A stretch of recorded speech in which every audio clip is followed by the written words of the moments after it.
c'est la question que je vous ai posée tout à l'heure.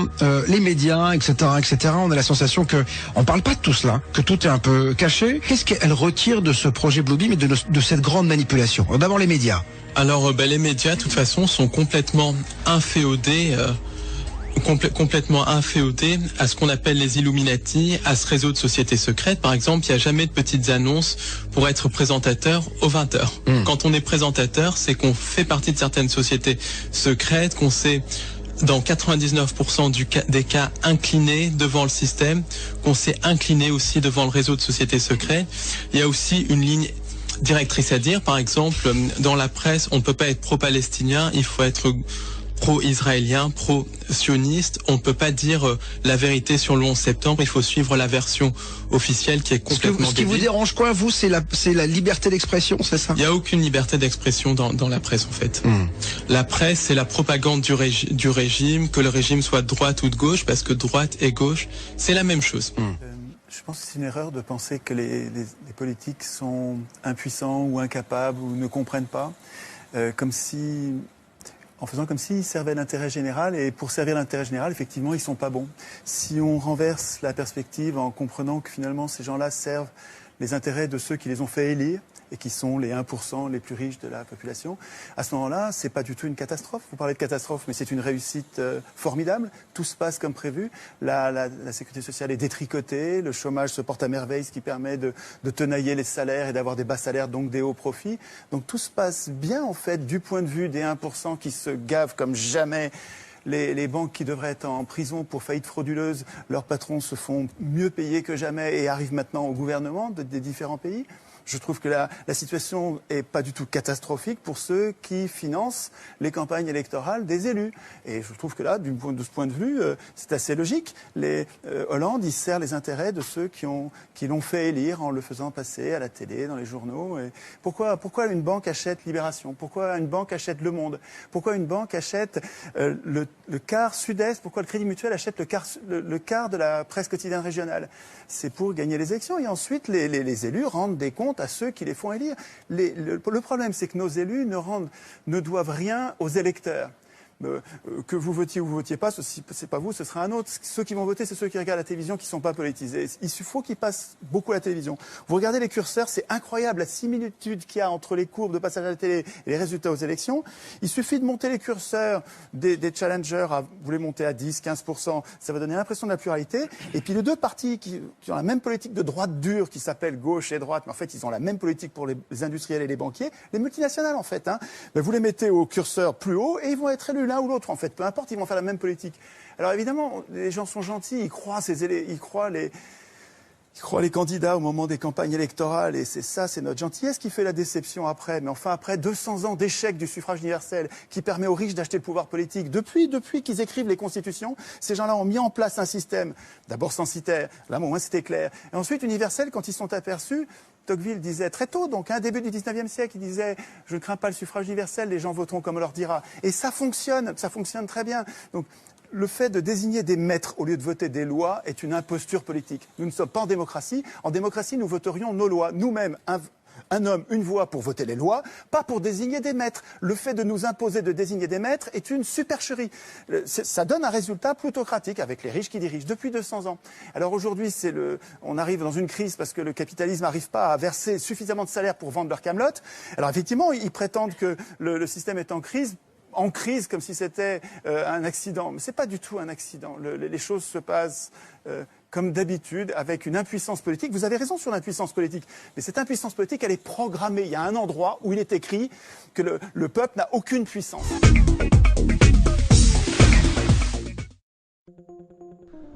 Alors que la tension militaire entre les États-Unis et l'Iran escalade dans le détroit déjà volatile de Hormuz et que la Chine et la Russie commencent à questionner l'ingérence des États-Unis dans leur politique intérieure, le monde fait face à la menace d'une guerre qui pourrait très vite devenir la Troisième Guerre mondiale. Loin d'être un observateur objectif et neutre, les médias de masse semblent exagérer ces tensions et préparer le public à une confrontation militaire sous des faux prétextes d'armes de destruction massive. On croit revivre la désinformation de la guerre en Irak une fois de plus. Alors que les tambours de la guerre se font entendre encore une fois autour de l'Iran et de la Syrie, les gens préoccupés se demandent comment une population aussi écœurée des bains de sang et des conflits puisse-t-elle s'aventurer, encore une fois, dans cette dangereuse direction. Pour comprendre, il faut étudier des siècles de propagande et de désinformation des médias de masse qui nous incitent toujours sur ce chemin sanguinaire. Il faut aussi constater qu'ils déshumanisent le prétendu ennemi et qu'ils amènent la population à croire que les causes sont toujours valables pour une guerre. Pourtant, nous apprenons toujours quelques décennies plus tard que ces raisons étaient purement fictives. Comme Ernest Bevin l'a dit, il n'y a encore jamais eu de guerre qui, si les faits avaient été exposés calmement devant le commun des mortels, n'aurait pas pu être évité. Monsieur Tout-le-Monde est, je crois, la meilleure protection contre les guerres. Un exemple historique flagrant de désinformation est celui de William Randolph Hearst, propriétaire à l'époque du New York Journal, qui sonna les trompettes d'une attaque de l'Espagne sur le US Maine. C'était une campagne de salissage visant à peindre les forces de l'Espagne comme des monstres. Les médias de masse parlaient de cas de torture et de viols sur des Cubains.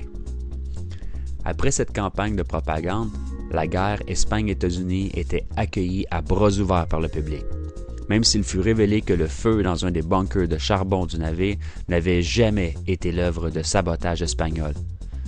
Cette version a collé dans l'imaginaire du public et la nation fut entraînée dans la guerre. Hearst aurait dit à son illustrateur « Vous fournissez des photos et je fournis la guerre ». Cette anecdote démontre parfaitement comment le public fut entraîné dans la guerre à maintes reprises depuis des décennies. Les États-Unis ont été entraînés dans la Première Guerre mondiale par l'attaque qui coula le Lusitania, un navire anglais qui transportait des passagers états-uniens. Les U-boats allemands l'ont coulé par torpille au large de l'Irlande en tuant plus de 1000 passagers. Le public n'avait aucune idée à l'époque qu'à peine une semaine avant l'incident, Winston Churchill avait dit « Il est de la plus haute importance d'entraîner des cargaisons neutres à nos ports en l'espoir de semer spécifiquement la pagaille entre les États-Unis et l'Allemagne. » Aucun média n'a cru bon de mentionner que le bateau transportait des munitions et autres équipements militaires. Ils ont préféré dire que c'était une attaque au hasard d'un ennemi diabolique, et le public états-unien fut entraîné dans la Première Guerre mondiale. L'implication états-unienne dans la Deuxième Guerre mondiale aussi était le résultat de campagnes de désinformation.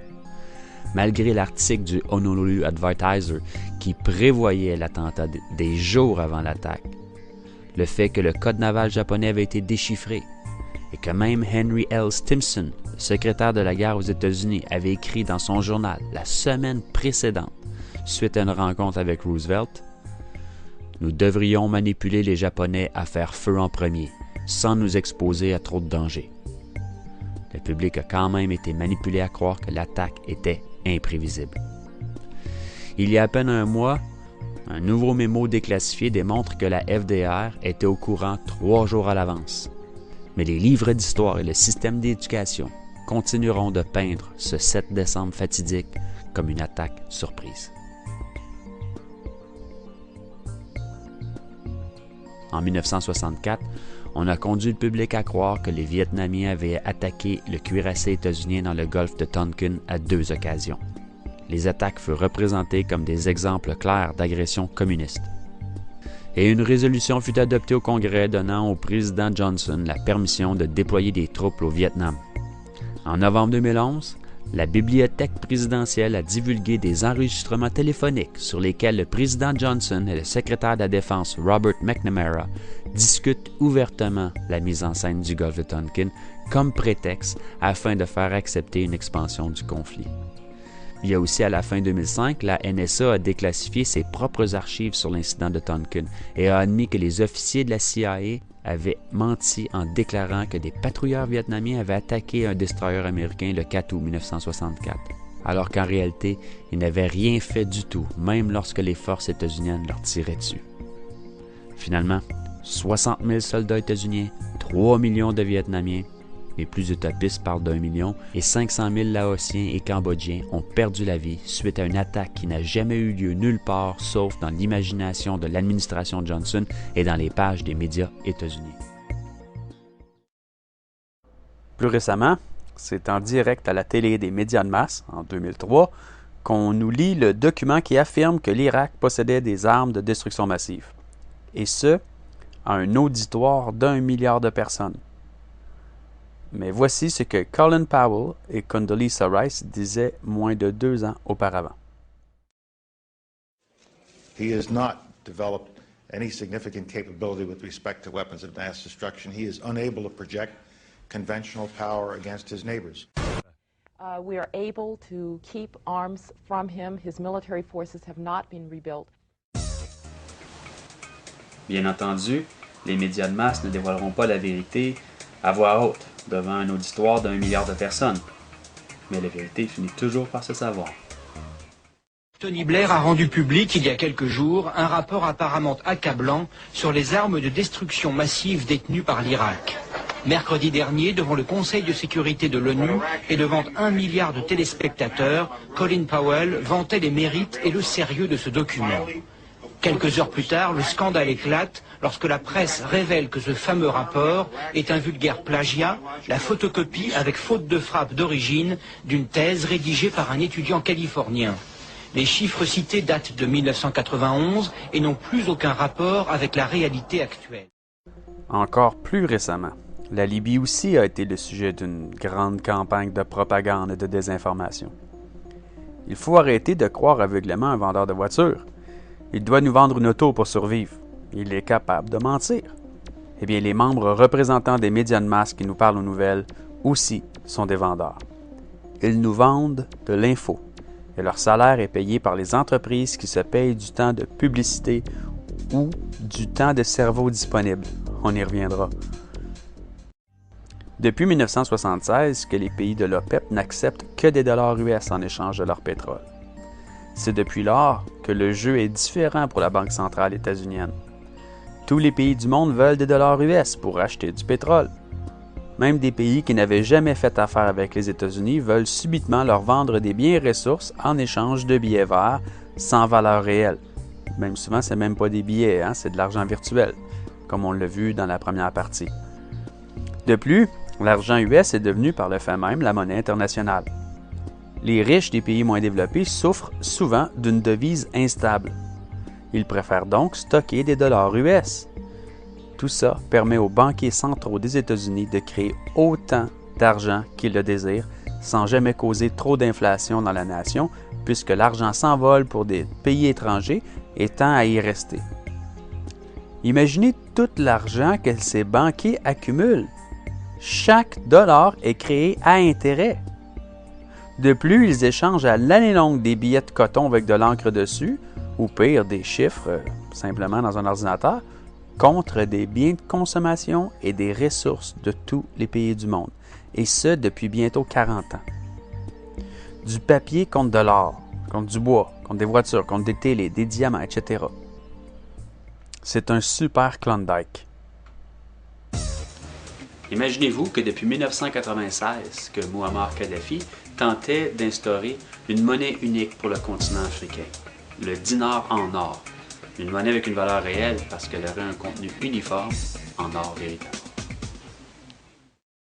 But some are convinced intervention in Libya is all about currency, specifically Gaddafi's plan to introduce the gold dinar, a single African currency made from gold, a true sharing of the wealth. It's one of these things that you have to plan almost in secret, because as soon as you say you're going to change over from the dollar to something else, you're going to be targeted. There were 2 conferences on this. One in 96 and another one in the year 2000, organized by Gaddafi. And everybody was interested. I think most countries in Africa were keen. Gaddafi didn't give up. In the months leading up to the military intervention, he called on African and Muslim nations to join together to create this new currency that would rival the dollar and euro. They would sell oil and other resources around the world only for gold dinars. It's an idea that would shift the economic balance of the world. Countries' wealth would depend on how much gold they have, not how many dollars they trade. And Libya has 144 tons of gold. The UK has double that, but 10 times the population. If Gaddafi had an intent to try to reprice his oil or whatever else the country was selling in the global markets and accept something else as a currency, or maybe launch a gold dinar currency, any move such as that would certainly not be welcomed by the power elite today who are responsible for controlling the world's central banks. So yes, that would certainly be something that would cause his immediate dismissal and the need for other reasons to be brought forth for removing him from power. It's happened before. In 2000, Saddam Hussein announced Iraqi oil would be traded in euros, not dollars. Sanctions and an invasion followed. Some say because the Americans were desperate to prevent OPEC from transferring oil trading in all its member countries to the euro. Les nations de l'OPEP semblaient d'accord pour n'accepter que le dinar en or en échange pour leur pétrole. La monnaie unique africaine serait tranquillement devenue l'argent international. Imaginez-vous les États-Unis qui devraient échanger leurs ressources et biens de consommation aux Africains pour pouvoir s'acheter du pétrole. Le monde à l'envers et la fin de l'Empire américain. A gold dinar would have given oil-rich African and Middle Eastern countries the power to turn around to their energy-hungry customers and say, sorry, the price has gone up and we want gold. Some say the US and its NATO allies literally couldn't afford to let that happen. Laura Emmett, RT, London. Pensez-vous qu'on allait laisser faire ça? La Libye était un des seuls endroits au monde où la Banque centrale de la création monétaire était un monopole exclusif aux mains de l'État. C'est pour ça que la nourriture était fournie à tous en Libye. Les soins de santé aussi. L'éducation est la plus accessible de tout le continent africain. Les femmes libyennes sont des plus cultivées du continent aussi. Chaque famille obtient un don de l'équivalent de 50 000 $ US pour s'acheter sa première maison. Les prêts sont sans intérêt, selon l'interdiction du riba de la religion musulmane. Nous allons y revenir. L'espérance de vie est la plus élevée de toute l'Afrique.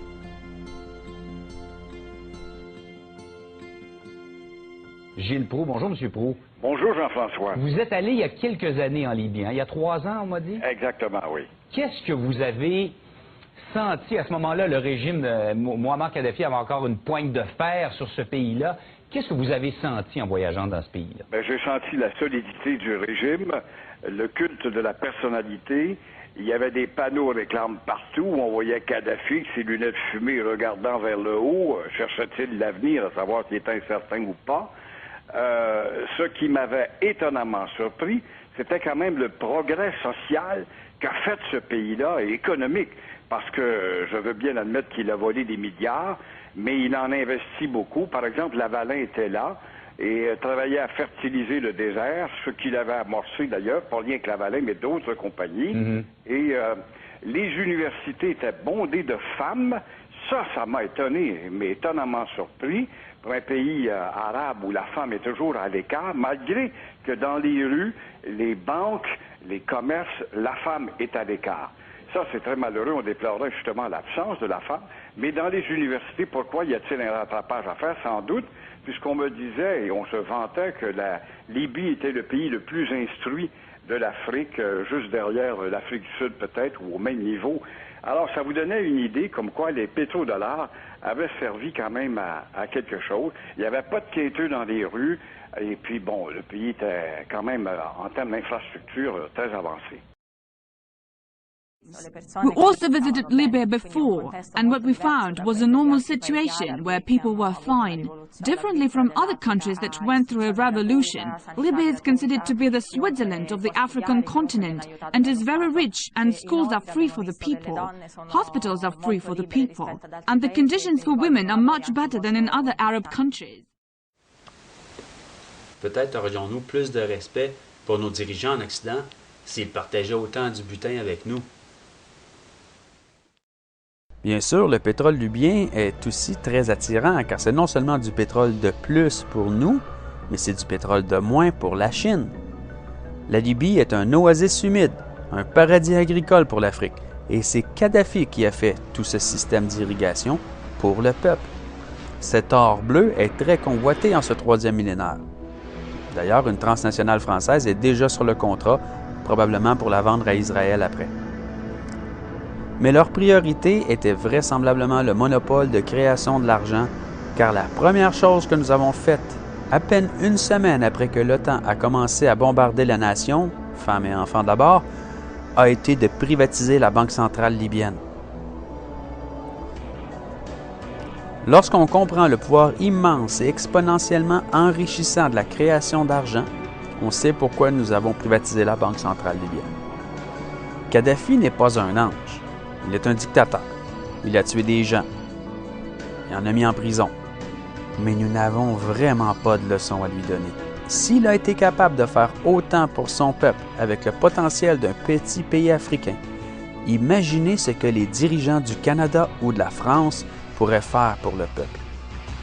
Hélas, notre propre gouvernement n'est pas souverain. Il est endetté par-dessus la tête. Il n'est plus maître à bord. L'emprunteur est toujours serviteur du prêteur. Les médias de masse ne vous ont jamais parlé de ces choses. Mais regardons tous les mensonges, la propagande et la désinformation que les médias de masse nous ont relayés pendant cette période. Premièrement, on nous a dit que les mercenaires des pays voisins qui tuaient des civils en Libye étaient payés par Kadhafi. Mais nous n'avons jamais eu aucune preuve ni aucune référence. La CIA, l'OTAN, les Mossad avaient beaucoup plus à gagner à payer des mercenaires pour tirer sur le peuple libyen, blâmer l'axe sur Kadhafi et ainsi donner une excuse pour une intervention militaire. De plus, on nous a dit que Kadhafi avait bombardé ses propres civils avec des jets de l'armée.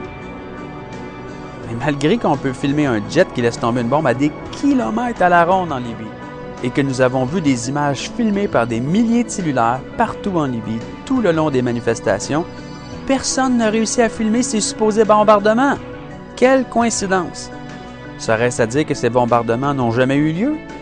C'est tellement évident. Ne soyons pas naïfs. Ce bombardement n'a jamais eu lieu. Mais ce n'est que le début et ce ne sont que des suppositions. Maintenant, regardons les mensonges et la désinformation admis par les médias de masse. Premièrement, regardons ce qui est vraiment arrivé, qu'on ne vous a jamais dit sur les médias de masse. Voici Maître Sekaldi, avocat qui est allé en Libye pendant le massacre. Regardez comment on dépensait l'argent de vos impôts. Depuis le mois de mars, non pas d'une action de maintien de la paix ou de protection des civils, mais on est dans le cadre d'une action d'agression armée de la part des États de la coalition. Pour être clair, l'OTAN a déclaré la guerre à la Libye. Appelons les choses par leur nom. Bien. Dans le cadre de cette stratégie, dès lors que l'OTAN s'est aperçu très rapidement que ces bombardements sur les forces armées étaient quasi inopérants, ils sont passés dans une deuxième phase, qui est une phase bien connue, de terrorisme, c'est-à-dire des actions destinées à faire en sorte que la population cesse d'apporter son appui au régime. D'abord en visant des dignitaires. C'est ainsi que le fils de Kadhafi et sa famille ont été tués, que vous avez eu la famille de El Awidi, le fils du général Awidi, qui également a été tué.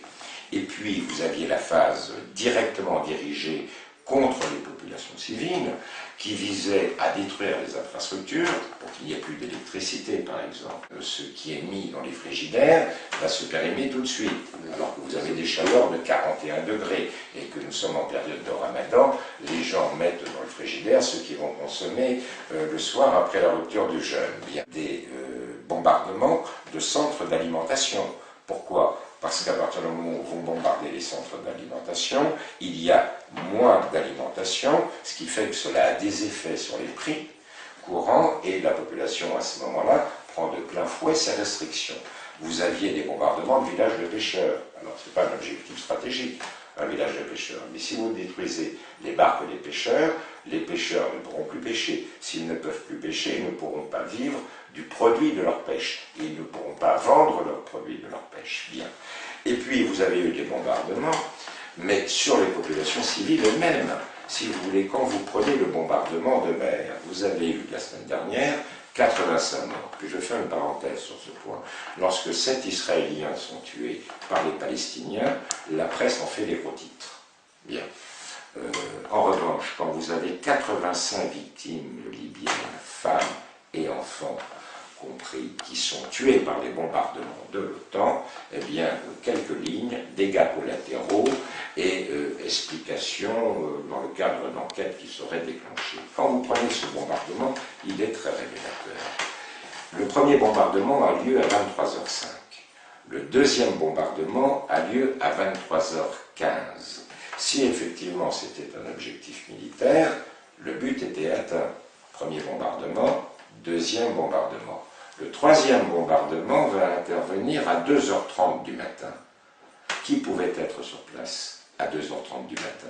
3 heures après le second bombardement, si ce n'est les sauveteurs, si ce n'est les proches qui venaient rechercher les membres de leur famille qui se trouvaient dans les décombres, si ce n'est les blessés, eh bien vous avez 85 morts, femmes et enfants. C'est à dessein que l'OTAN a accompli ces actions. C'est des actions de terrorisme menées contre la population afin que la population cesse de soutenir le régime. About what was happening in Libya were very confusing, a lot of conflicting information. So can you tell us what you saw and what you found whilst you were there?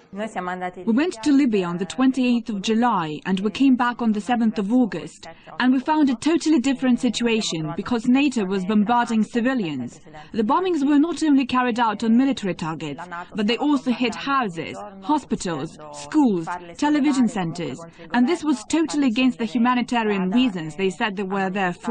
I believe they were doing this to bring panic in the city. That's why they were bombing the things that people use daily, like places with food and essential utilities like hospitals. La première journée où on nous a dit que Tripoli avait été entièrement conquise par les rebelles et que le fils de Muammar Kadhafi, Saif al-Islam, avait été capturé, eh bien, on a su dans les médias alternatifs que c'était une campagne de désinformation. D'ailleurs, même une chaîne de médias de masse, France 24, l'a diffusée.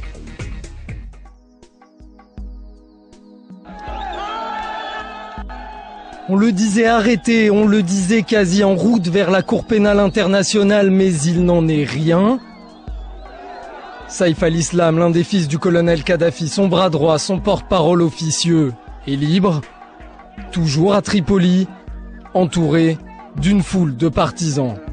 Saif al-Islam s'est écarté de la foule car pour cette apparition, il a spécialement convié des journalistes étrangers.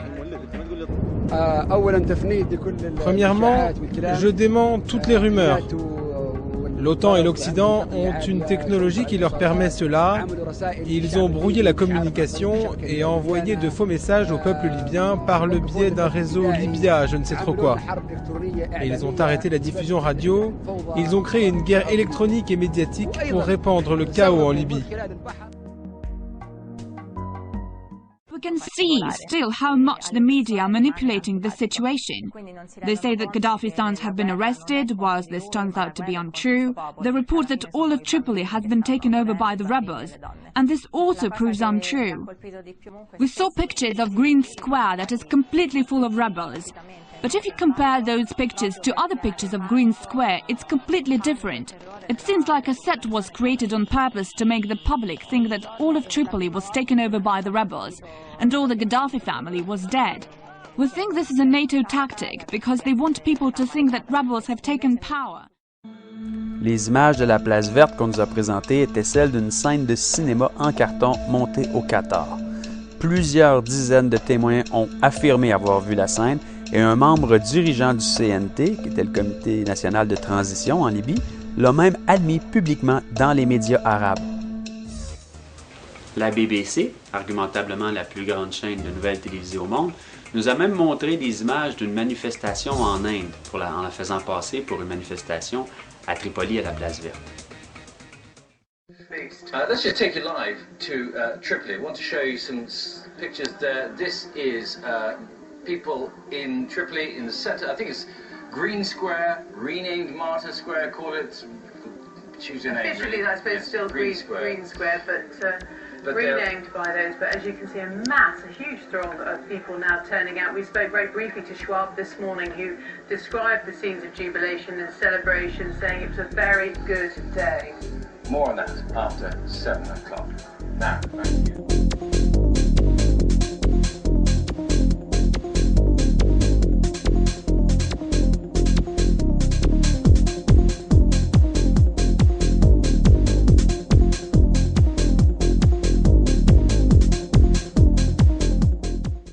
On nous a montré des images d'un match de football où l'équipe libyenne porte les fameuses couleurs du drapeau de la Libye sous le roi Idriss pendant le colonialisme. Comme si la Libye était tellement conquise que même l'équipe de soccer était déjà établie. Mais si vous regardez attentivement, les estrades sont vides. Il n'y a pas de téléspectateurs. C'est encore une mise en scène. Mais les journalistes ne sont pas tous vendus pour des multinationales de grands médias de masse.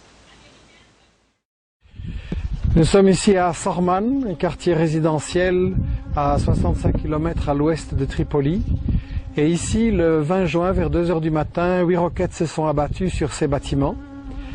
L'OTAN a d'abord nié l'avoir commis, puis a dit que c'était un centre de commandement militaire.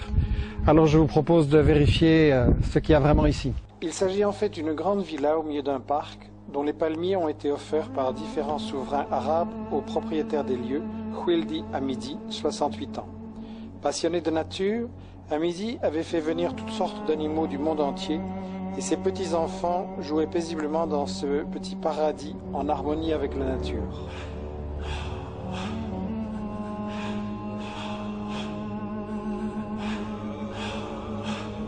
La veille, toute la famille s'était rassemblée pour le 4e anniversaire du petit Khwildi Junior, et c'est durant leur sommeil que l'OTAN a mis fin à leur vie. Je ne montrerai pas ici les images absolument épouvantables que j'ai vues, les corps en morceaux. Voici juste les plus présentables.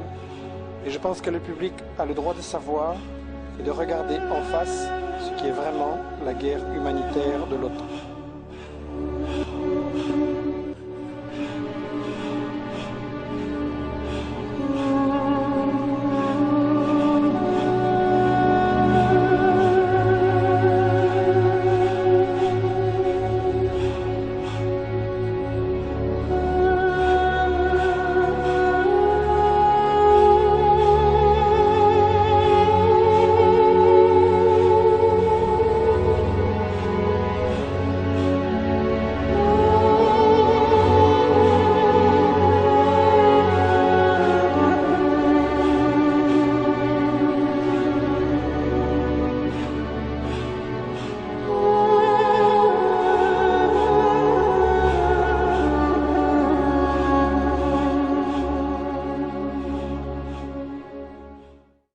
Everything about this place is civilian.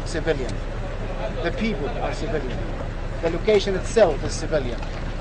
Go around, film it, talk to the people. You have the moral responsibility to expose this without any political agenda. You are the eyewitnesses, and you have the historical responsibility that is upon your shoulders and your conscience, all of you, as professional decent journalists, to take this as it is, the truth and the reality of the crimes of NATO. Stop the lies, stop the misinformation, convey the truth. Pourquoi nos journalistes ne nous retransmettent pas la bonne information? Eh bien, dans le cas de la Libye, les journalistes avaient une bonne excuse. Ils étaient confinés dans un hôtel abandonné, avec interdiction de sortir pour leur propre sécurité. Les reporters occidentaux ont été confinés dans un hôtel déserté par le personnel, mais on entendait des tirs nourris. Ils entendaient des bombes et des altercations militaires, mais ils ne voient pas que c'est l'OTAN qui bombarde les civils. Même que ceux en charge de leur dire ce qui se passe à l'extérieur de l'hôtel sont envoyés par l'OTAN pour leur dicter la désinformation à rendre publique. Les journalistes nous répètent ce que des menteurs leur disent. C'est pas du journalisme, ce n'est que du reportage biaisé ou de la propagande militaire. son rôle à lui, ça devrait être de protester, tempêter et nous appeler, nous alerter, faire venir des résistants pour exprimer les inquiétudes des gens ou la colère des gens devant cette imposture, cette escroquerie. Pas du tout. Ces gens-là sont misérables. Hein. C'est pas des journalistes du tout. Ils prennent la place de journalistes. Ils sont à la place de journalistes. Ils sont à la place que devraient occuper les journalistes. Mais ils ne sont pas journalistes. Ce sont eux aussi des prostituées, comme les économistes. Les bons journalistes, ils sont indépendants. D'ailleurs, sur Internet, il y a énormément de lutteurs absolument autonomes, bénévoles, qui passent leur vie à comprendre comment on se fait avoir et qui nous alertent. Et c'est eux les journalistes. J'ai mentionné plus tôt l'interdiction du riba de la religion musulmane. Qu'est-ce que c'est? Eh bien, c'est l'interdiction formelle de charger des intérêts sur un prêt. Lorsqu'on comprend que l'élite mondiale, celle qui contrôle les banques, l'émission de la monnaie et les médias, font une fortune avec les intérêts sur les prêts, on n'a pas besoin d'explications pour comprendre qui déshumanise les musulmans et dans quel but. Oubliez toutes les raisons absurdes qu'on vous a données pour vous inciter à la peur des musulmans. Le port du voile, les lapidations, les meurtres d'honneur, etc. ne sont que des excuses. L'élite mondiale n'a jamais rien eu contre les meurtres et le manque de transparence. Vous n'avez qu'à regarder tous les génocides pour lesquels ils sont responsables. L'islam est la plus grande menace à la hiérarchie existante, où quelques familles, les infâmes 1%, dominent le monde. Ça fait maintenant plus de 100 ans que Hollywood démonise les Arabes dans ses films. Mais l'élite tient à ses taux d'intérêt sur les prêts bancaires. Ça, oui. Je voudrais vous parler maintenant d'un des gros problèmes de notre société et qui découle un peu de ça, mais de beaucoup d'autres choses. Mais ça, c'est quand même l'allégorie. C'est la signature de l'accord Bloom-Burns le 28 mai 1946 à Washington. De quoi s'agissait-il? Eh bien, vous savez que selon cet accord, eh bien, les Américains donnaient à la France les fonds Marshall pour redresser le pays, quelques centaines de millions de dollars. Et en échange, eh bien, qu'est-ce qu'a accepté la France? Elle a accepté d'ouvrir l'ensemble de ces salles de cinéma aux films américains. Et alors, ceci a été déterminé, vous voyez, par cet accord entre, ici, James Burns, secrétaire d'État américain du président Truman, qui signe l'accord. Ici, Léon Blum, le chef de la délégation française, qui n'était pas ministre, c'était chef de la délégation française. Entre les deux, vous avez l'interprète. Le 28 mai 1946, je rappelle que Charles de Gaulle avait démissionné en janvier 1946, donc ce n'était plus lui qui était le chef du gouvernement provisoire de la République. Enfin, d'ailleurs, ensuite, c'était devenu la 4e République. Et puis, est-ce que vous avez remarqué sur cette photo quel est le dernier larron? Jean Monnet, commissaire au plan, organisateur de toute l'opération. Jean Monnet, si proche, décidément, des intérêts américains à toutes les périodes fatales de notre histoire. Eh bien, selon ces accords, c'est quoi? Eh bien, c'est l'ouverture délibérée. Pourquoi les Américains ont-ils demandé, contre de l'argent qu'ils nous prêtaient, pourquoi, à votre avis, ont-ils demandé que l'on diffuse massivement les films américains? C'est parce que ça participe d'une réflexion absolument stratégique de tous les think tanks, de tous les stratèges américains, que d'ailleurs Zbigniew Brzezinski a précisé dans Le Grand Échiquier, qui est une stratégie de domination par la séduction. Et donc, depuis lors, voici ce qu'est devenue la France. C'est-à-dire que la France, comme d'ailleurs beaucoup de pays, sont devenus désormais la cible d'un jet continu et constant de films américains, pour ne pas parler des séries américaines, des films et des chansons américaines. En d'autres termes, nous n'avons pas affaire en ce moment à une ouverture sur le monde, nous avons affaire à un verrouillage mental conçu expressément à des fins de domination géopolitique. La mondialisation, ça n'est pas la mondialisation, c'est un mot truqué, la mondialisation. Le vrai mot, c'est américanisation.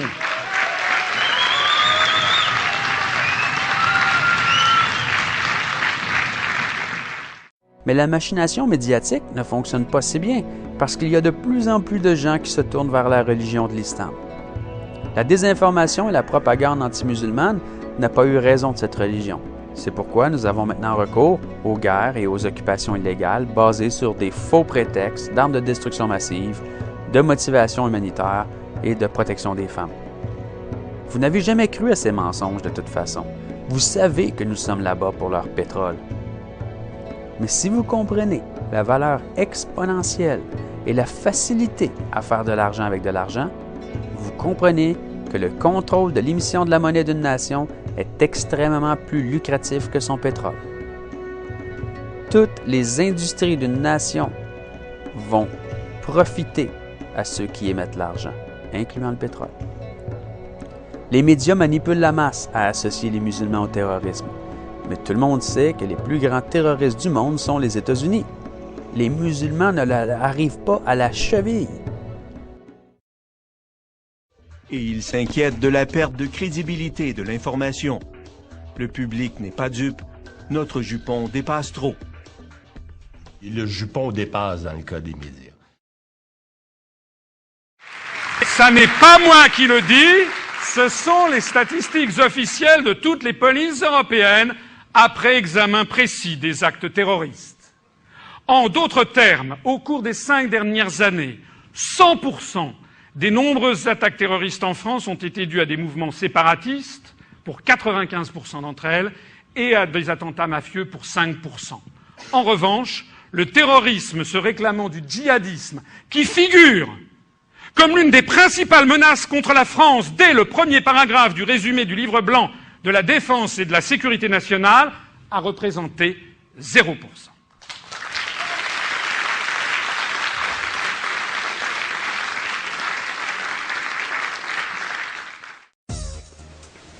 Mais les gens ne sont pas dupes.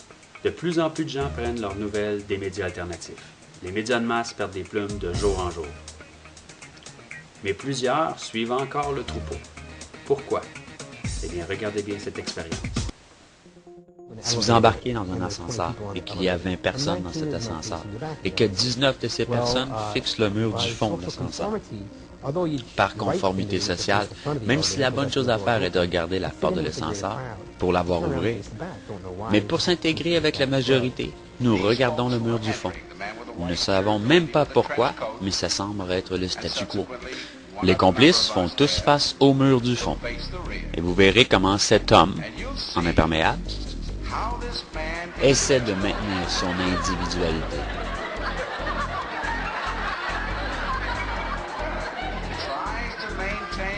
Et, tranquillement, étape par étape,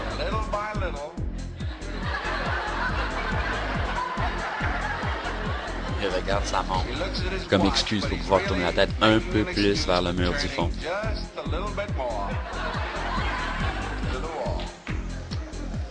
Essayons encore.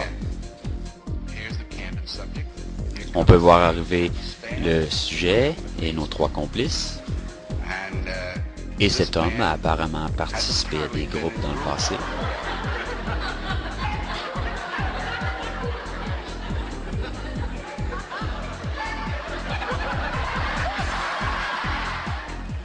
Les gens deviennent alors complices en adoptant la même mentalité. Parce que ceux qui veulent nous esclaver, ceux qui cherchent à nous retirer nos droits, ceux qui volent la souveraineté de notre nation, et ceux qui essaient de changer nos lois pour le bien commun, pour nous harmoniser, nous peignent un tableau, supposément pour notre bien, et les gens ne savent pas.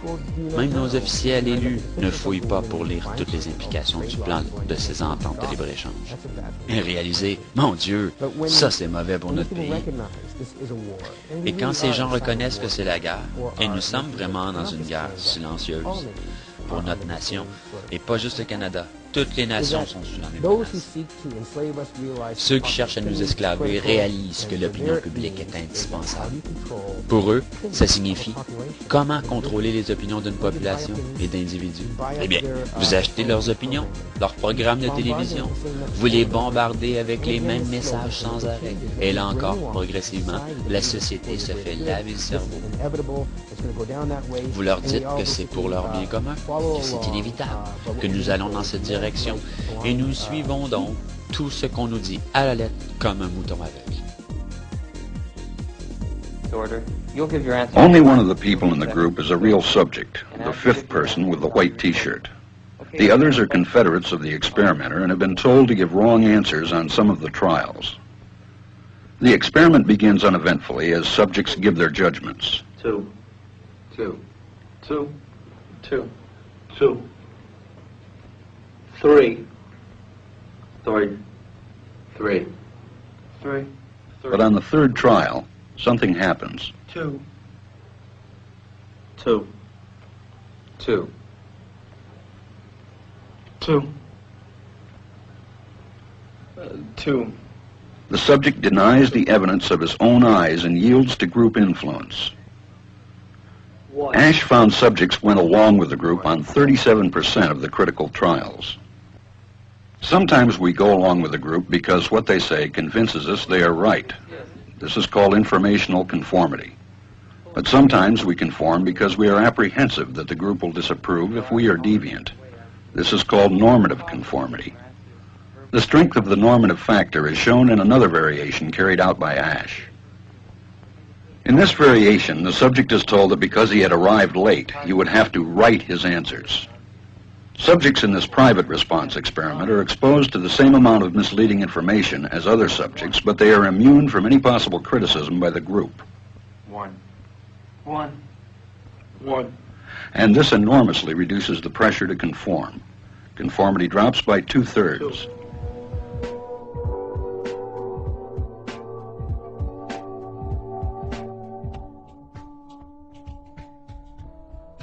In the previous experiment, the naive subject stood alone against the group. In this variation, Ash gave the naive subject a partner, here seated in the third position, who also gives the correct response. 1, 1, 2, 1, 2. With a partner, yielding drops to only 5% of the critical trials compared to 37% without a partner. Although subjects report warmth and good feeling toward the partner, they typically deny that he played a role in their own independence. The partnership variation shows that much of the power of the group came not merely from its numbers, but from the unanimity of its opposition. When that unanimity is punctured, the group's power is greatly reduced. Patrick Lelay, ancien président-directeur de la station TF1, ancien parce qu'il n'y travaille plus, probablement suite à une polémique pour avoir déclaré au MEDEF que le métier de TF1, c'est d'aider Coca-Cola, par exemple, à vendre son produit. Or, pour qu'un message publicitaire soit perçu, il faut que le cerveau du téléspectateur soit disponible. Nos émissions ont pour vocation de le rendre disponible, c'est-à-dire de le divertir, de le détendre, pour le préparer entre deux messages publicitaires. Ce que nous vendons à Coca-Cola, c'est du temps de cerveau humain disponible. On a vu que les institutions dominantes se sont rendues compte que c'était un enjeu important de l'éducation, qu'il était important de se l'approprier. On peut se demander si, est-ce que c'est vrai ce que je suis en train de dire? Est-ce qu'ils pénètrent le monde de l'éducation? Alors, je pense que quiconque regarde le dossier se rend compte que c'est vrai. Du primaire jusqu'à l'université, ça varie selon les pays. C'est pas la même chose aux États-Unis, au Canada anglais, au Québec ou en France. Ça dépend de l'histoire de chacun des systèmes, ça dépend comment il s'est développé. Mais on voit une pénétration massive des corporations, des entreprises, du monde de l'industrie privée dans le système d'éducation. Pourquoi ils font ça? Pourquoi ils le font? Mais les réponses sont assez simples. C'est-à-dire que, d'abord, c'est un marché, l'éducation. C'est extrêmement rentable. Alors, il est intéressant de s'approprier ce pan-là de l'activité sociale et économique parce que c'est rentable. Ensuite, ça permet de s'approprier du cerveau des enfants. On peut le dire aussi brutalement que ça. Éduquer, c'est s'emparer du cerveau des gens. Alors, c'est une chose extrêmement crucial, hein, extrêmement grave que de pouvoir s'emparer du cerveau des enfants. Ça demande une forte justification et je suis pas sûr qu'on puisse en donner une simplement, une justification à ce fait-là. Mais quand les entreprises pénètrent le monde de l'éducation, ils visent à s'approprier du cerveau des enfants. C'est-à-dire ils visent à transformer les sujets qui sont là. Et là, à partir de ce moment-là, on voit dévier de la formation vers la citoyenneté, du sens du bien commun. La formation, on la voit dévier vers les intérêts des entreprises privées qui s'approprient le monde de l'éducation. Mais le président de la TF1 s'est défendu par après en disant « Ce n'était pas une interview officielle », comme si la vérité était réservée aux entrevues officielles. Mais il ajoute aussi En réalité, que vendons-nous réellement à nos clients? Du temps d'antenne. La logique de TF1 est une logique de puissance. Nous vendons à nos clients une audience de masse, un nombre d'individus susceptibles de regarder un spot de publicité. On répète la même chose, mais en langage plus politiquement correct. L'éducation joue un rôle important dans ce domaine. Channel One, c'est une compagnie donc américaine, maintenant cotée en bourse, et qui a lancé ce projet qui consiste à aller voir les écoles, qui évidemment manquent d'argent, et leur dire on va vous proposer du matériel, parce que vous en avez plus, on va vous fournir des télévisions, des magnétoscopes. En échange de quoi, vous allez passer pendant X minutes, je pense que c'est 20 minutes par jour, des émissions à portée pédagogique que nous préparons. Alors, c'est des émissions qui, par exemple, peuvent expliquer l'actualité aux enfants. Alors, l'intérêt, évidemment, d'une chose comme celle-là, c'est qu'on s'adresse à une clientèle captive pendant X minutes par jour. Donc, les émissions sont proposées. Et vous devinez qu'à travers ces émissions-là, il y a des publicités qui sont passées. Alors, on va mettre quelques minutes de publicité qui permettent à des annonceurs de s'adresser dans un contexte, dans un climat extrêmement privilégié à cette clientèle captive. Alors ça marche très fort en ce moment aux États-Unis. Chez nous, on a tenté de l'implanter. La compagnie s'appelait Athéna au Canada qui a tenté d'implanter ça. Ils ont fait des efforts soutenus pendant quelques années et largement les gens ont refusé ici. Les commissions scolaires ont refusé. Il faut dire qu'on n'est pas dans l'état de financement des services publics qu'on trouve aux États-Unis. Mais ça représente un autre des assauts contre l'éducation qui est mené en ce moment. Et ça prend toutes sortes de formes, encore une fois, selon les pays, les régions. La compagnie Mobile présente des programmes sur l'énergie. Alors vous allez apprendre la protection de l'environnement avec Mobile, comme vous allez pouvoir apprendre la nutrition avec NutraSweet. Je ne l'invente pas, mais NutraSweet a un programme pour apprendre la nutrition aux enfants. Comme vous allez apprendre les vertus de l'ALENA avec une GM. Comme vous allez apprendre la protection des forêts ou de l'environnement avec des compagnies qui sont principalement responsables de la déforestation. Donc, ultimement, ce modèle-là se répercute du primaire jusqu'à l'université, ce qui fait que, ultimement, on pourrait avoir je le dis à moitié en blague, mais des départements d'écologie dans les universités qui vont être des endroits où on va justifier la pollution. Et c'est ça qui est troublant. C'est la perte de sens de certaines activités intellectuelles puis humaines que ça entraîne. Pour bien comprendre, nous devons parler de la concentration des médias. Aujourd'hui, politiciens et journalistes font un examen de conscience et s'interrogent sur les risques de la concentration de la presse. Québécois, c'est plus un satellite là, dans l'industrie de l'information, c'est une planète qui génère sa propre gravité et qui tourne en orbite dans son système solaire. Dans son livre Rich Media, Poor Democracy, Médias riches, démocratie pauvre, le grand spécialiste des médias, Robert McChesney, de l'Université de l'Illinois, présente un ensemble impressionnant de statistiques et d'analyses sur la concentration des médias. En 1999, 8 grandes corporations se divisaient plus de 70% de tous les médias dans le monde. Aujourd'hui, il n'y en a plus que 5, et les 70 approchent des 90 à grands pas. Et quand je dis tous les médias, je ne parle pas seulement de la télé, mais aussi des journaux, magazines, radios, communications par satellite, câbles, maisons d'édition, production et distribution de films, chaînes de cinéma, Internet, panneaux d'affichage et parcs d'attractions. Le gouvernement du Parti québécois est quand même mal à l'aise dès le début. En commission parlementaire, on se demande si on n'est pas en train de créer un monstre médiatique. Il y a quelqu'un qui me disait, quand on possède le tuyau, on a tendance à en contrôler le jet.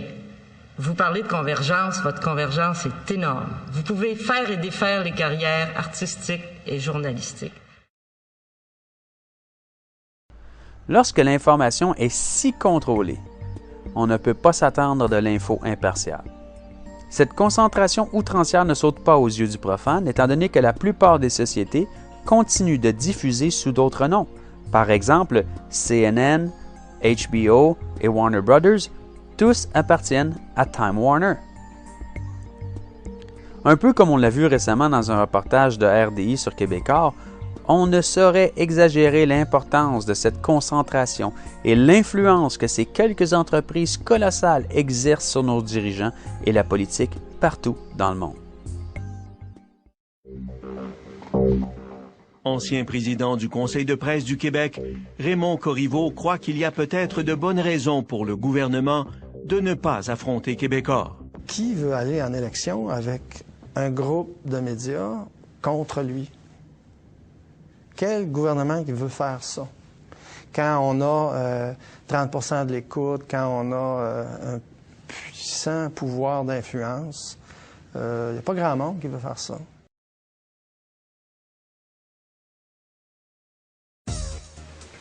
Dans ce contexte, il y a lieu de se demander s'il est encore possible d'obtenir une information indépendante, si essentielle à une démocratie. Michel Coudelor nie vigoureusement. J'ai un énorme respect pour le métier que je fais et pour les lecteurs que j'ai à servir. Alors, quand on parle de commandes, quand on parle, moi, ça me fait bien rire. On avait demandé une firme extérieure pour ne pas justement que les gens croient qu'on a exigé des noms. Nous avons parlé à chacun des membres du comité d'experts indépendants formé pour établir le palmarès. On apprend que la moitié ont démissionné en dénonçant la manipulation des résultats. Aucun n'a accepté de parler à la caméra, mais nous avons obtenu des échanges de courriels. Je me souviens pas de ça, pas du tout. Moi, j'ai travaillé avec les données que j'avais et alors ça sera ma parole contre celle d'ex-syndiqués qui sont en colère contre nous. Que voulez-vous? Parce que c'est votre adresse de courriel, ça?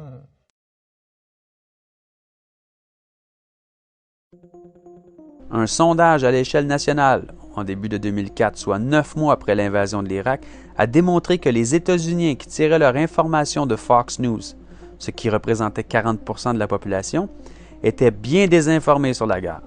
En effet, 80% d'entre eux adhéraient à au moins une des propositions suivantes. Il y avait complicité entre Saddam Hussein et Al-Qaïda. L'Irak possédait des armes de destruction massive.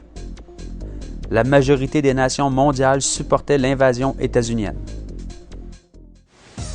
En fait, 45% des gens branchés sur Fox News adhéraient à ces 3 propositions, longtemps après que le reste du monde savait que tout était faux. Voici un exemple, parmi des milliers d'autres, qui témoigne de l'influence directe des médias de masse sur l'opinion publique. Dans ce cas-ci, les faits que les mensonges étaient si évidents et que l'Internet a ouvert une porte à la distribution de l'info qui n'existait pas auparavant a permis à des voix divergentes de se faire entendre, même après une période de soutien inconditionnel au conflit armé. Mais nous n'avons pas cette chance la plupart du temps. Selon un adage bien connu, qui contrôle les médias, contrôle le monde. Voici maintenant d'autres exemples d'informations trafiquées par les médias de masse.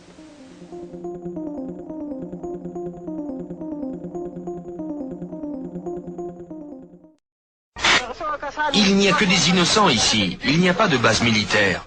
Que cherchent les Américains en Afghanistan? La cachette d'Oussama Ben Laden? Il n'est pas ici. Pourquoi nous a-t-on bombardés?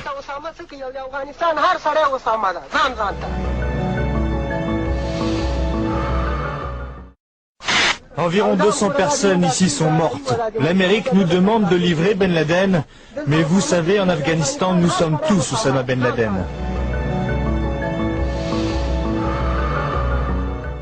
Les pillages se multiplient comme dans ce dépôt de farine et de sucre. Il faut les empêcher de prendre la nourriture.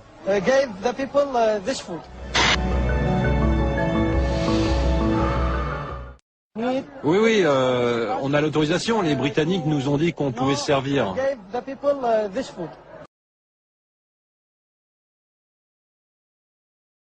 Et à la veille de ce référendum, et alors que George Bush est au plus bas dans les sondages, le président américain s'est livré hier à une opération médiatique. Il s'est entretenu depuis la Maison-Blanche par vidéoconférence avec un groupe de soldats américains et irakiens. Une intervention qui suscite bien des polémiques, comme nous l'explique notre correspondant Gilles Boulot.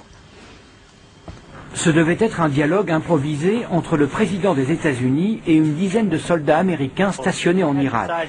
Diffusée en direct à la télévision, cette vidéoconférence avait toutes les apparences de la spontanéité. George Bush a interrogé les soldats sur leur morale, leur expérience au combat et la future constitution irakienne. Étrangement, tous étaient optimistes. Il n'y eut pas une seule fausse note et l'émission fut un franc succès. Seul problème, à la suite d'une erreur de manipulation d'un technicien de la Maison-Blanche, toutes les télévisions américaines ont eu accès aux coulisses de l'émission et en particulier aux minutes qui avaient précédé le direct. Les téléspectateurs éberlués se sont alors aperçus que ce dialogue bon enfant avait été presque entièrement répété à la phrase et parfois même à la virgule près. Une fonctionnaire du Pentagone, jouant le rôle de George Bush, posa à l'avance les questions tout en donnant les réponses et même les intonations souhaitées. Sergent Lombardo, quand le président va parler avec vous de sa visite à New York, marquez bien la pause. Si le président vous pose une question qui n'a pas été prévue, capitaine Kennedy, vous gardez le micro. Après la diffusion de cette conversation savamment chorégraphiée, le Pentagone a dû présenter des excuses publiques.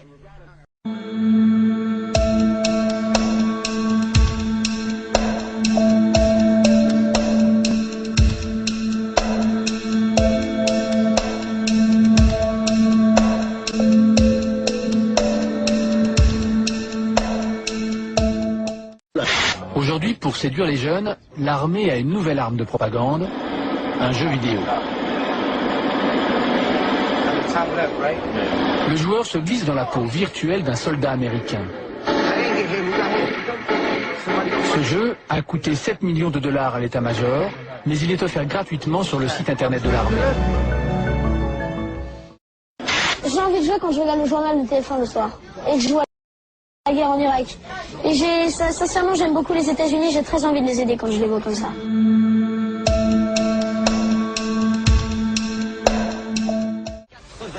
90%, je dis grosso modo, de la presse française est possédée par, grosso modo, 3 personnes, 3 groupes. Monsieur Lagardère, Monsieur Dassault et Monsieur Bouygues. Ces 3 personnes sont des amis intimes de Monsieur Sarkozy.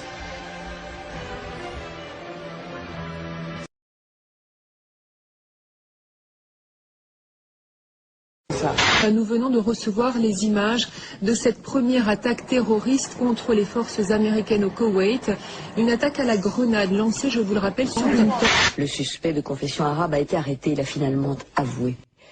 Un suspect est arrêté.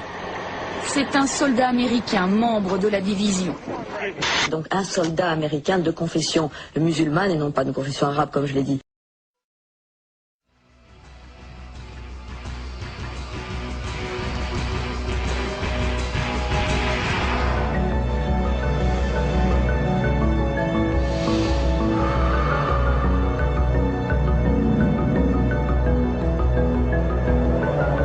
Les Français sont, bon, 53% avec nous, c'est bon, mais 33% avec l'Irak. Mais c'est incompréhensible, c'est terrible. Si on peut faire ne serait-ce qu'une toute petite chose, une chose spéciale, comme ne pas acheter du vin français ou allemand, parce qu'ils ne nous soutiennent pas, si on peut faire ça, ce serait une manière de dire à nos gars, on est derrière vous à 100%. Si vous n'aimez pas l'Amérique, j'ai la solution. Dites adieu à ce pays et surtout, dites au revoir à ça. Hier, nous avons voulu nous informer et pour cela, nous avons regardé la délicieuse émission d'information de TF1, Appel d'urgence. Ok, il s'agit donc d'une enquête sur les mineurs délinquants. Mais où ça? Pendant 3 mois, nos équipes ont suivi ces policiers de choc. Paris, 6 h du matin. Paris, quartier de la Bastille. Les enquêteurs arrivent au pied de l'immeuble du suspect, situé dans une cité du nord de Paris. Nous sommes donc en France. Ces vols ont augmenté de 40% ces 2 dernières années. Principale cible des voleurs, les personnes âgées. Sauf que la vidéo qu'ils utilisent pour illustrer la violence à Paris date de 2005 et est disponible sur tous les bons YouTube. La scène se passe à Washington. L'affaire avait fait la une de tous les journaux. L'homme a été condamné à 15 ans de prison et ce n'était pas une vieille dame, mais une sans-abri. Vous voulez un autre secret pour rendre votre sujet plus flippant? Ici, nous suivons des enquêteurs qui sont sur la piste d'un garçon au pantalon rose. Ce groupe violent serait ce jeune homme vêtu d'un pantalon rose. Le mode opératoire est toujours le même. L'agresseur suit sa proie jusqu'à son domicile et lui arrache la carte. Pas mal aussi cette vidéo. Il s'est passé quoi à Brooklyn, près de New York, en 2008? Authorities in New York are looking for a man who was caught on video attacking an elderly woman in an elevator and then stealing her cane and $900. L'insécurité en France se passe aussi à Brooklyn. Les gens pensent en mots. C'est pourquoi la qualité de nos pensées ne surpasse jamais la qualité de notre langage. Dans cette optique, contrôler le langage signifie contrôler les pensées. C'est un aspect important mais caché des médias. Les euphémismes sont un outil essentiel de cet enjeu. Un euphémisme est une figure de rhétorique qui consiste à atténuer ou adoucir une idée déplaisante. L'euphémisme est donc une atténuation de la pensée. J'ai entendu quelqu'un dire qu'un euphémisme était un euphémisme pour dire mensonge. J'ai trouvé ça très bon. Nos médias de masse en sont inondés. Et notre système d'éducation ne fait rien pour nous préparer à ces manipulations. Bien au contraire. On enseigne que seul un expert peut parler d'un certain sujet et que les experts ont la vérité absolue, ce qui, comme vous l'avez vu, dans bien des cas, est totalement faux. Ce n'est pas comme ça qu'on enseigne à un étudiant à réfléchir par lui-même. L'éducation aujourd'hui est une extension de ce qu'était l'Église catholique autrefois, du dogme. En éducation aujourd'hui, jusqu'à quel point enseigne-t-on Aristote? Qui connaît Aristote? Qui lit Aristote? Alors, si je dis Aristote, je peux en dire autant de Victor Hugo, de Jean-Paul Sartre, d'Archimède, etc., etc. Bon, passons. Alors, aujourd'hui, on dit paradoxalement que nous sommes dans l'économie du savoir et de la connaissance, mais on n'a jamais aussi peu éduqué, aussi peu enseigné. Mais en même temps, on n'a jamais mis aussi d'emphase sur les institutions dites de formation et d'éducation. Mais je m'explique où est le paradoxe, où est le non-sens. Le paradoxe et le non-sens sont dans le fait que, à peu près partout dans le monde, et particulièrement en Amérique du Nord, on est en train de transformer l'institution d'éducation en institution de reproduction de serviteurs du système. Autrement dit, d'espèces de bipèdes pensants qui n'ont pas d'autres soucis, qui ne doivent plus avoir d'autres soucis que de maintenir ce marché libre et autorégulé et de maintenir cette mécanique à production et multiplication de l'argent. C'est ce qu'on appelle l'employabilité, c'est ce qu'on appelle former des employables, c'est ce qu'on appelle réformer l'éducation depuis le primaire jusqu'à l'universitaire pour former des gens qui trouvent leur place sur le marché du travail. Or ça, c'est horrible. Est-ce qu'aujourd'hui un Victor Hugo serait employable? Est-ce qu'aujourd'hui un Socrate serait employable?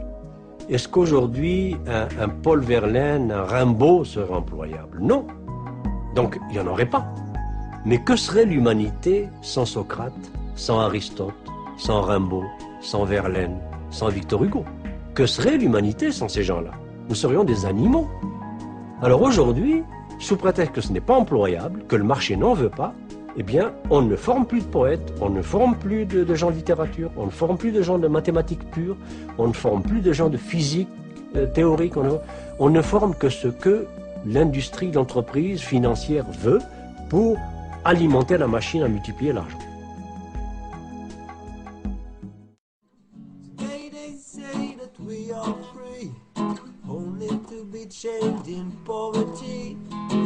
Oh my God, it's a literacy. It's only a machine that makes money. It's a slave driver. L'euphémisme actuellement le plus passe-partout et derrière lequel se cache la censure et l'autocensure intellectuelle et politique est sûrement politiquement correct. L'influence de la propagation de ce langage étouffe la vérité à l'échelle sociale. Le politiquement correct tire à l'esprit humain la capacité de distinguer entre l'erreur et la vérité. C'est ainsi que le politiquement correct encourage la pensée unique et fait croire que sur un sujet quelconque, une seule idée ou une seule opinion est recevable. Au nom du politiquement correct, on veut vous persuader que tout ce qui s'écarte de cette opinion-là est un crime contre l'humanité et une atteinte aux droits de l'homme, voire même de l'antisémitisme. Le politiquement correct prépare la conscience collective de l'humanité à se laisser docilement modeler par les forces mensongères portant le masque du politiquement correct pour porter le masque de la démocratie, de la liberté de penser et de la sensibilité aux droits de l'homme. En fait, Le politiquement correct permet à une poignée de personnes d'imposer leur pouvoir à la grande majorité. À travers des euphémismes, le langage devient un moyen pour déformer les mentalités des hommes et insulter leur intelligence. Le politiquement correct établit un combat linguistique pour duper les peuples et exerce un conformisme émotionnel. Il est instructif d'observer les façons avec lesquelles les chefs de guerre utilisent les mots et comment les médias les retransmettent. L'emploi de l'euphémisme est fort présent en temps de guerre pour atténuer et masquer sa cruauté sanguinaire. Les mots de la guerre sont souvent mensonges, faux rapports, rumeurs et tromperies. Donc, le gouvernement ne ment plus, il s'engage dans des campagnes de désinformation. Les meurtriers israéliens s'appellent des commandos, et les commandos musulmans s'appellent des terroristes. La CIA n'assassine plus. Les agents de la CIA ne font plus des meurtres. Ils neutralisent les gens, ou ils dépeuplent la région. Ou pire, ils font du contrôle démographique, ou de la stabilisation de population, même de la purification raciale. Quel bel euphémisme, hein? Purification, comme s'ils purifiaient. C'est des meurtres. Ils appellent ça purifier, eux autres. Propagande est devenue PsyOps pour opération psychologique. Enfin, la nôtre, car celle de l'ennemi s'appelle toujours de la propagande. Les sans-abri sont devenus des sans-domicile fixe. On dirait que ça fait moins mal. Les psychopathes sont devenus des asociales. Une révolte est devenue une émeute. J'ai même entendu le gars aux nouvelles parler de manifestations spontanées, puis de soulèvement populaire. Battre sa femme est devenu de la violence domestique. Le partage est devenu du piratage. La dictature mondiale s'appelle aujourd'hui la mondialisation ou le nouvel ordre mondial. On appelle un bombardement très meurtrier une frappe chirurgicale. Chirurgicale fait penser à médecine, à sauver des vies, alors que c'est tout le contraire. Difficile de trouver un euphémisme plus grotesque. Peut-être que le terme « guerre sainte » est encore pire, car il n'y a rien de sain dans une guerre. Avant les euphémismes, les pauvres vivaient dans des taudis. Maintenant, les économiquement défavorisés vivent dans des habitations à loyer modéré. Mais la plupart sont cassés. Ils n'ont pas un flux de trésorerie négative, ils sont cassés parce qu'ils ont été mis à la porte. Vous savez, la direction les ont laissés partir pour éviter la redondance dans le secteur des ressources humaines, ou bien ils n'étaient plus des membres viables de la force ouvrière. L'élite mondiale, arrogante, avide et bien nourrie, a inventé un langage pour cacher ses crimes. C'est aussi simple que ça. C'est rendu tellement grave que je m'attends à entendre parler d'une victime de viol comme d'un récipient de sperme non consentant. Excusez-moi, mais ça me fâche. Les années 90, tu vois, fin des années 90, les organismes génétiquement modifiés passaient mal auprès du grand public, tu vois. Des firmes de relations publiques ont été engagées pour essayer de passer le message, pour essayer de faire en sorte que le message passera mieux. Et ce qu'ils ont fait, c'est un travail sur le langage. C'est-à-dire, ils ont vraiment délimité un champ sémantique de mots à connotation positive qu'il était utile d'employer. Si je donne des exemples, nature, naturel, etc. Et des mots qu'il était interdit d'employer pour discuter de la réalité des OGM, tu comprends? Parce que ces mots-là avaient des connotations négatives chez les gens. Alors ça, pour le savoir, ils ont fait des enquêtes auprès des gens. Ils leur ont décrit les organismes génétiquement modifiés en utilisant un certain type de vocabulaire, puis un autre, et ils ont regardé les réactions des gens. Ils ont été en mesure de déterminer quel type de langage Monsanto, par exemple, devait employer dans ses publicités, dans ses communications avec les gens, pour susciter une adhésion plus positive ou une vision plus positive de leur objet. Comme les nuages, comme l'air, comme la pluie, comme le soleil, Roundup de Monsanto est un élément primordial pour l'agriculture.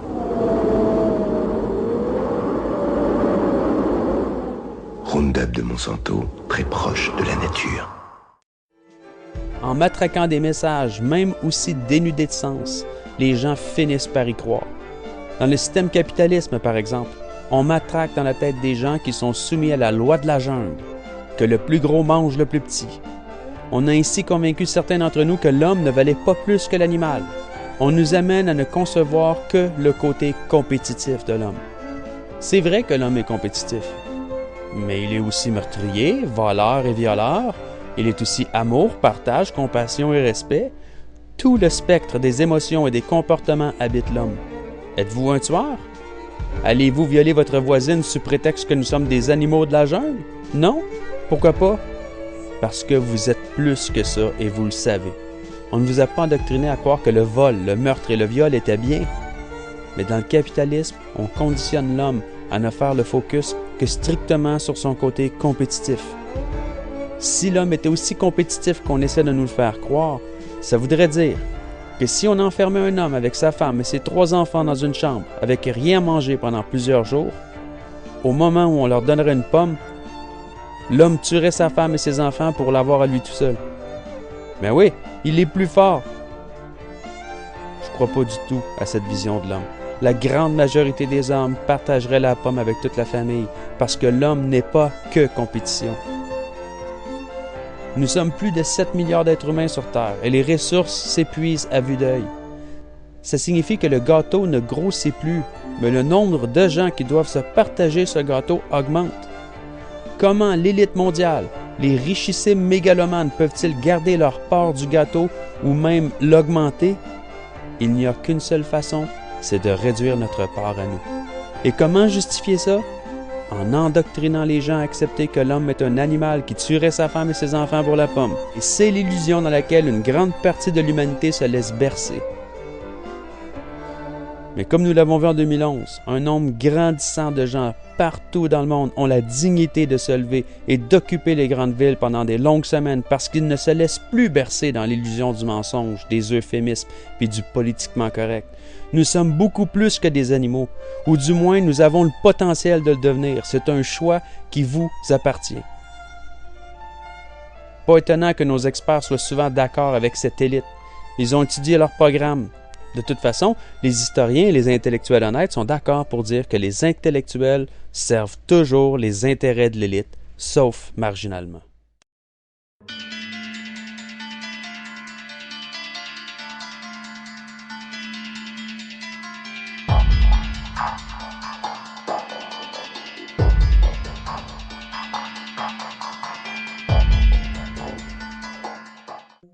En 2011, nous avons été témoins d'une grande révélation. Bon, ce n'était pas une révélation pour les consciences éveillées qui forment la résistance, mais le citoyen moyen a été renversé. Sean Hoare, un journaliste du plus grand magnat des médias au monde, rendait public le comportement criminel de son patron, ainsi que la police de Londres et les politiciens de l'Angleterre. Son patron était bien sûr Rupert Murdoch, le propriétaire de Fox News et du quotidien News of the World, pour ne citer que ces deux-là, parce qu'il est propriétaire d'au moins une dizaine de réseaux de télé-satellites, 100 chaînes de câbles, 175 journaux, 40 maisons d'édition, 40 stations de télé et un studio de cinéma. Forbes, le magazine Forbes, l'a classé le 38e homme le plus riche aux États-Unis et le 117e dans le monde entier. Une émission sur les médias dans le monde. Hello, I'm Richard Gisbert and you're at the Listening Post. This week, it's the Rupert Murdoch Show. À son avis, l'affaire est plus importante encore que le Watergate aux États-Unis, car elle montre comment un groupe médiatique devenu trop puissant peut abuser de son influence pour manipuler la police et la politique. Son journaliste dévoile les pratiques illégales de l'administration à mettre des lignes de téléphone de célébrités de la famille royale et même des citoyens ordinaires sous écoute. Et tout ça se faisait avec la complicité de la police de Londres et de l'élite politique anglaise. I have acted with complete integrity and my conscience is clear. J'ai agi en toute intégrité et j'ai la conscience tranquille, déclare John Yates. Sa démission survient 24 heures après celle de son patron, le numéro 1 de Scotland Yard, Sir Paul Stephenson. Des liens entre la police et des membres de News of the World soulèvent de plus en plus de questions. Rien n'a été prouvé, mais le chef de police de Londres a donné sa démission. Ça veut dire beaucoup. Le journal le plus populaire de Londres, News of the World, a fermé ses portes et le premier ministre de l'Angleterre, M. Cameron, s'est retrouvé dans la soupe chaude. Une chance que le journaliste qui a sonné l'alerte, l'honorable Sean Hoare, s'est fait suicider 2 jours avant la première séance du procès. Oui, vous avez bien entendu. On ne peut pas dire qu'il s'est fait assassiner parce que ceux qui dirigent l'enquête, la police de Londres, ont bien spécifié que sa mort n'était pas suspecte. La mort du journaliste n'est pas considérée comme suspecte. C'est pourquoi on doit dire qu'il s'est fait suicider. Mais attention, dit John Gomri, cet événement est un signal d'alarme sur les dangers de la concentration de la presse. Ce qui est arrivé en Angleterre, c'est une sorte de drapeau rouge. Encore un exemple flagrant de l'année 2011 qui démontre que la source d'infos de confiance par excellence de la population générale, c'est-à-dire les médias de masse, sont excessivement corrompus et malhonnêtes. Il est évident qu'avec un système monétaire et financier qui ne sert frauduleusement les intérêts que de quelques-uns, on ne pourrait pas avoir les médias de masse qui en parlent à voix haute. Il y aurait une révolution telle qu'Henry Ford l'a prédit.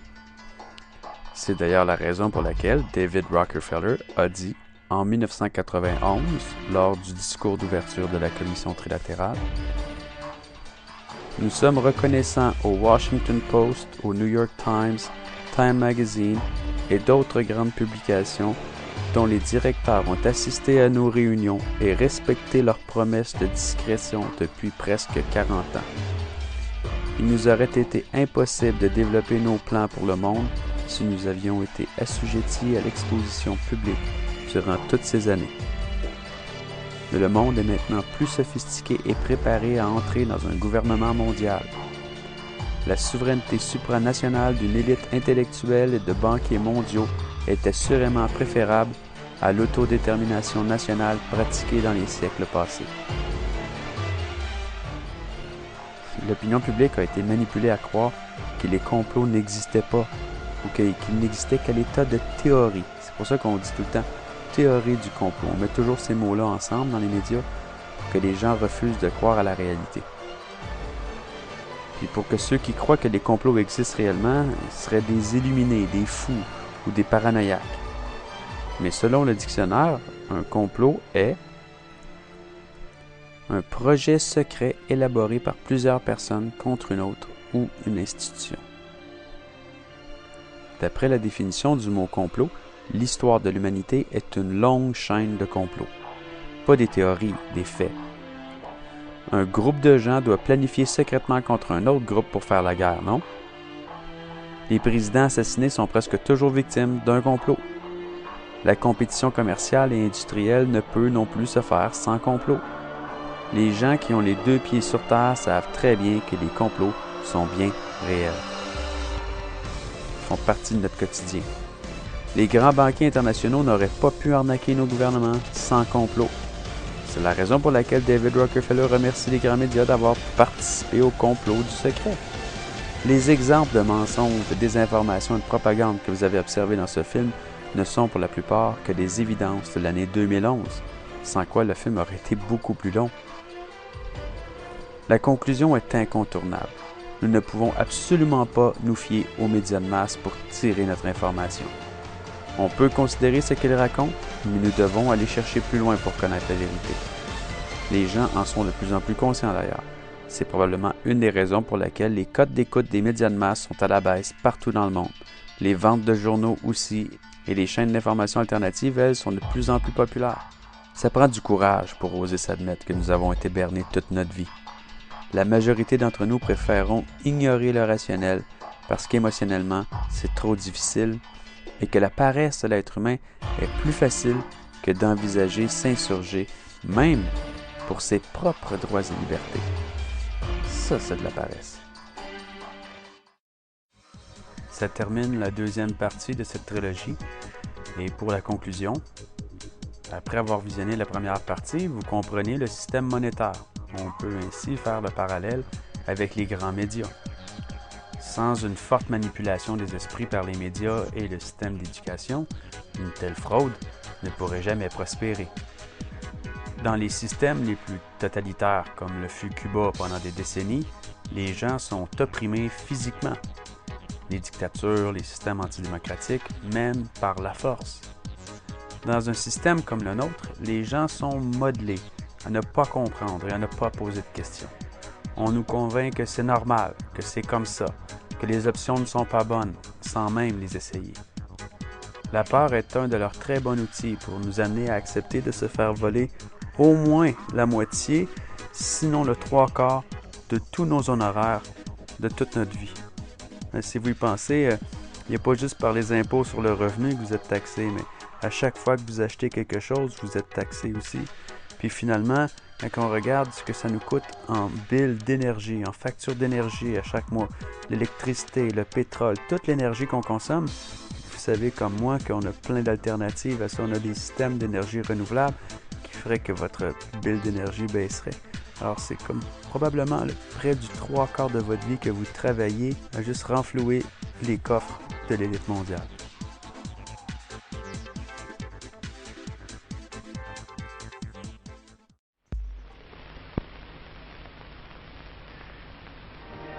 Chaque année, des milliers de journaux aux quatre coins du monde annoncent le nom des lauréats du prix Nobel de la paix. La plus haute distinction qu'un homme ou une femme puisse recevoir pour sa contribution à une meilleure compréhension entre les nations. Un prix sera décerné à la personne qui aura accompli le travail le plus remarquable pour promouvoir la fraternité entre les peuples. Mais qui est Alfred Nobel ? Un marchand d'armes suédois richissime, l'inventeur de la dynamite qui, dans son testament, pour se donner bonne conscience, invente un prix. Le prix récompensant la personnalité ayant le mieux contribué à la paix dans le monde. La joie de l'opposante birmane Aung San Suu Kyi qui a reçu aujourd'hui à Oslo le prix Nobel de la paix. Et justement, c'est demain que sera remis ce prix qui est sans doute le plus prestigieux au monde, le Nobel de la paix 2010, qui va succéder à Barack Obama. Donc l'Union européenne, prix Nobel de la paix, à l'instant, la première réaction du président de la République, François Hollande. Il dit sa fierté, cela nous engage, dit le chef de l'État, à poursuivre vers une Europe plus unie, plus juste, plus forte et porteuse de paix. La question que curieusement personne ne s'est posée, mais au fait, qui donc attribue le prix Nobel de la paix? Est-ce que ce seraient 600 délégués du monde entier appelés à départager des lauréats? La réponse est non. Est-ce que ce serait, par exemple, 140 professeurs et experts spécialistes de droit international, du droit de la paix, œuvrant pour la paix du monde? La réponse est encore non.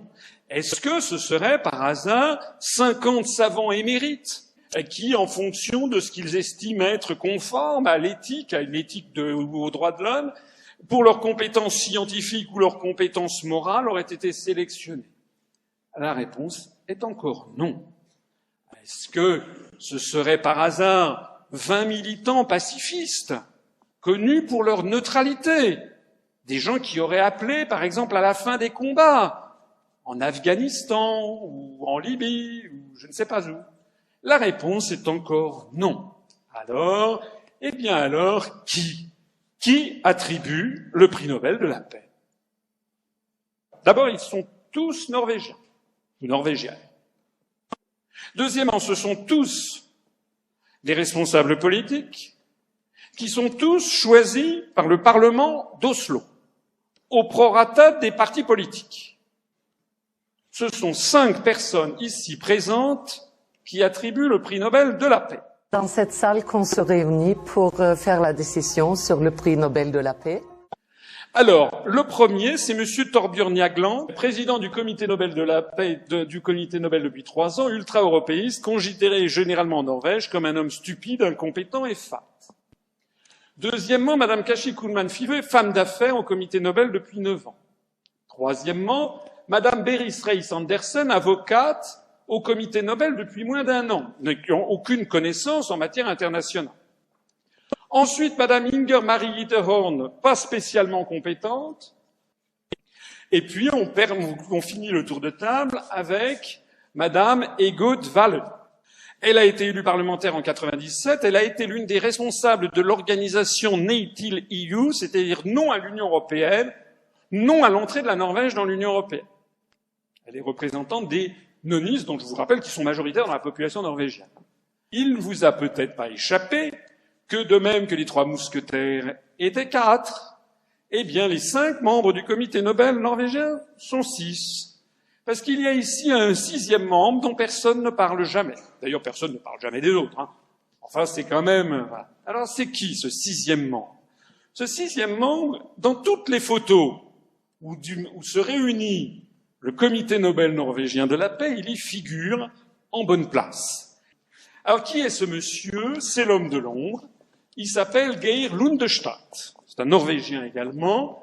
Il est en fait le directeur de l'Institut Nobel et il est le secrétaire du comité Nobel. En fait, c'est lui qui fait tout le boulot. De 1978 à 1983, il a été chercheur en questions internationales à l'université de Harvard aux États-Unis. Ensuite, de 1988 à 1989, pendant 2 ans, il a été chercheur au Woodrow Wilson International Center de Washington, D.C. C'est complètement intégré au pouvoir washingtonien. C'est financé par les États-Unis d'Amérique, par la présidence des États-Unis, par le département d'État. 1990, il a été nommé directeur de l'Institut Nobel d'Oslo et secrétaire du comité Nobel. Ici, nous avons det Norske Nobel Institut, le comité Nobel de la paix qui est dans ce bâtiment, c'est tout près du centre-ville, dans le centre-ville d'Oslo. Et l'ambassade des États-Unis se trouve très exactement distante de 57 mètres. On va parler des derniers. Le prix Nobel de la paix, Barack Obama. L'instant est solennel. Barack Obama vient recevoir le prix Nobel de la paix. L'annonce de l'attribution du prix le 9 octobre dernier au président américain avait provoqué une grande surprise à travers le monde. Plusieurs voix s'étaient élevées pour critiquer la remise du prix à un président qui est au pouvoir depuis à peine 1 an et qui est engagé dans 2 guerres. Il y a 9 jours à peine, Barack Obama a annoncé l'envoi de 30 000 soldats supplémentaires en Afghanistan. Aujourd'hui, dans son discours, il a tenté de justifier son action. Nous sommes toujours en guerre et je suis responsable du déploiement sur le terrain de milliers de jeunes Américains. Certains vont tuer. D'autres vont se faire tuer. Maya Zolkan, 3 years old. Noor Saeed, 8 years old. Naeem Ullah, 10 years old. Aisha, 3 years old. We are able to target with much more precision. Nisar Khan. All the actions that we take is totally consistent with international law. Naeem Khan. The past year, there hasn't been a single collateral death. Orphans of the Bismillah family. Easy decisions to make, but life isn't easy. War is... Monsieur Barack Obama s'était fait élire en promettant la fermeture du camp de Guantanamo dont les prisonniers portent des tenues oranges et subissent des traitements épouvantables. Dans l'indifférence la plus complète, puisque jamais aucun média occidental n'en parle. On les voit ici attachés, par exemple, comme ceci. Trop opaque, trop influent, le comité Nobel est régulièrement la cible de critiques. Donner le prix Nobel à Obama l'an dernier aurait été une erreur. C'était trop tôt pour plusieurs observateurs. Le comité devrait faire sa révolution. En réalité, comme le montre le journal, il y avait trois des 5 membres du comité Nobel, 3 femmes qui étaient hostiles, dont la vice-présidente. Le problème, c'est que si 3 des 5 membres du comité Nobel étaient contre l'attribution du prix à Barack Obama, pourquoi l'a-t-il obtenu? Eh bien, tout simplement parce qu'à l'évidence, Geir Lundestad s'est octroyé un droit de vote implicite qui prévaut en cas de partage des voix. Celui qui nous raccompagne est le secrétaire général. Il est très influent, mais il n'a pas le droit de vote. Au revoir. Et rien ne filtre de tous ces débats. C'est-à-dire que le comité Nobel, en fait, n'est pas constitué de 5 personnes, mais de 5 plus 1, et qu'en réalité, ce fameux Geir Lundestad, c'est lui qui a imposé le prix Nobel de la paix à Barack Obama. Nous avons une conception assez réaliste sur l'utilité de ce prix. Ce n'est pas un remède miracle. Ça ne peut pas créer la paix, ça peut seulement l'encourager. Le prix Nobel de la paix 2010 Le comité Nobel norvégien a décidé d'attribuer le prix Nobel de la paix 2010 à Liu Xiaobo pour ses efforts durables et non violents en faveur des droits de l'homme en Chine. Le ministre chinois des Affaires étrangères a indiqué que Liu Xiaobo est un criminel condamné par le système judiciaire chinois parce qu'il a enfreint les lois chinoises. Lui accorder le prix Nobel de la paix est totalement contraire au principe de ce prix et constitue un dévoiement selon lui. Il a commencé à travailler au milieu des années 90 pour le magazine Chine démocratique de Hong Kong, ce qui est vérifié, ce qui est avéré, qui est quand même financé par la National Endowment for Democracy, la fameuse NED, dont les fonds proviennent essentiellement du département d'État américain et qui agit comme l'un des faux-nés de la CIA. Il prédit qu'un Irak libre, démocratique et paisible va naître. Il approuve, il fait campagne pour la guerre en Irak. Il félicite le président sortant George Bush de son effort de guerre en Irak et il reproche au candidat démocrate John Kerry de ne pas soutenir suffisamment les guerres américaines. Le mec, il est devenu prix Nobel de la paix. Il déclare, quelle que soit la gravité des risques encourus en abattant Saddam Hussein, l'inaction entraînerait des risques encore plus grands, comme le prouve la Seconde Guerre mondiale et le 11 septembre. À ses yeux, la guerre contre Saddam Hussein est juste. La décision du président Bush est la bonne. En d'autres termes, il existe un faisceau très important d'indices pour que ce soit un agent d'influence américain. Le prix Nobel de la paix 2011 a été attribué à Madame Ellen Johnson Sirleaf, présidente du Libéria. Le 5 novembre 2007, le président américain George W. Bush lui a remis la médaille de la liberté. Le prix Nobel de la paix lui a été donc attribué 4 ans après la médaille de la liberté attribuée par George W. Bush. Et ça c'est bien tombé parce que c'était au moment en pleine campagne électorale pour sa réélection à la tête du Libéria. Il existe un faisceau très important d'indices pour que ce soit un agent d'influence américain.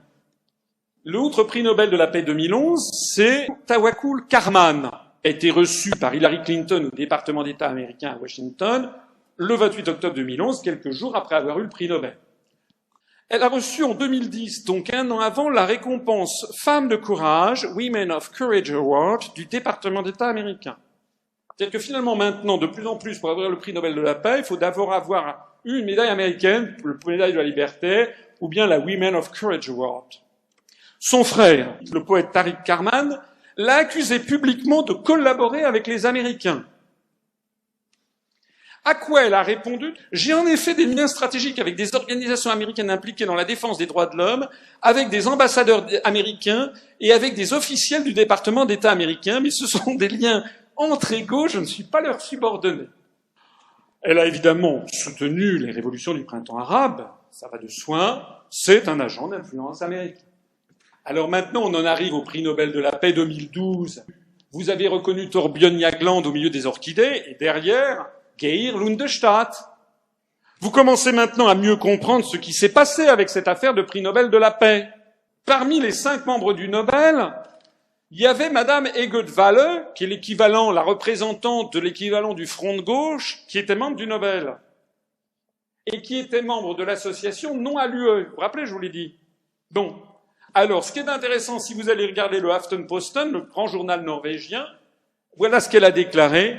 L'adversaire de l'UE au sein du comité Nobel était malade lors de l'attribution du prix à l'UE. C'est quand même pas de chance.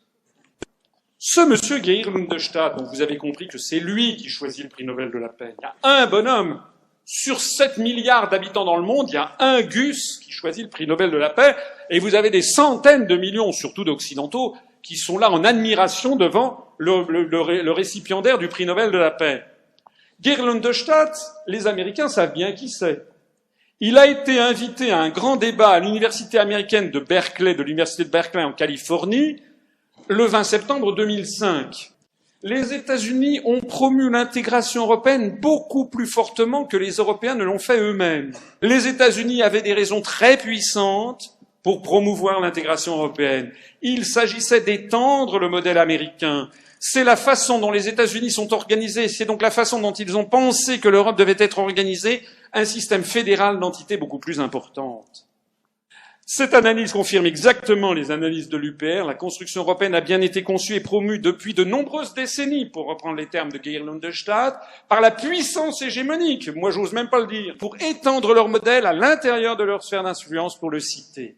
Deuxièmement, le secrétaire du comité Nobel norvégien, donc ce monsieur Geir Lundestad, l'homme qui a fait adopter le prix Nobel de la paix à l'UE par le comité Nobel, c'est lui qui est à la manœuvre, est le premier à savoir que la construction européenne n'est pas une œuvre de paix, mais une entreprise de domestication hégémonique, décidée par les États-Unis. Le prix Nobel de la paix, c'est une imposture. C'est désormais une opération de désinformation qui fait partie intégrante du dispositif hégémonique mondial des États-Unis d'Amérique. C'est donc la conclusion, c'est que si les forces euro-atlantistes qui nous gouvernent sont capables de ça, alors elles sont capables de tout.